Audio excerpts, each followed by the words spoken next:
প্রথম যেদিন তুমি এসেছিলে ববে, কেঁদেছিলে তুমি একা, হেসেছিল সবে। এমন জীবন তুমি করিবে গঠন, মরণে হাসিবে তুমি, কাঁদিবে ভুবন। কথা বলেন ঠিক কিনা? আহারে আমার উসমান হাদি ভাই কেমন শাহাদাত বরণ করলেন।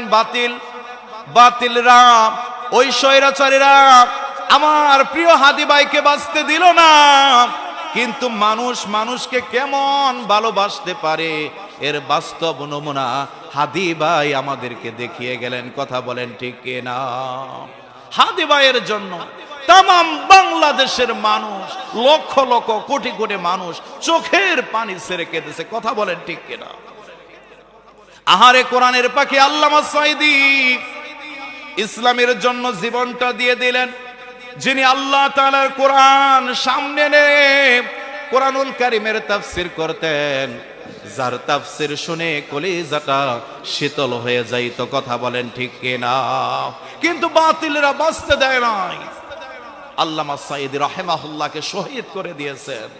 আমি জানতে চাই, আল্লামা সাঈদী ওনার সম্মান মর্যাদা কমে গেছে? কথা বলেন। এখনো বাংলাদেশের মানুষ আল্লামা সাঈদীর জন্য দোয়া করে চোখের পানি ছেড়ে কাঁদে। আল্লামা শহীদ উসমান হাদির জন্য দোয়া করতেছে। গভীর রজনীতে তার কবরের পাশে বীর তাহাজ্জুদের সময় হাজারো হাজারো মানুষ আমার উসমান হাদি ভাইয়ের কবরের পাশে গিয়ে কাঁদে। কথা বলেন ঠিক কিনা?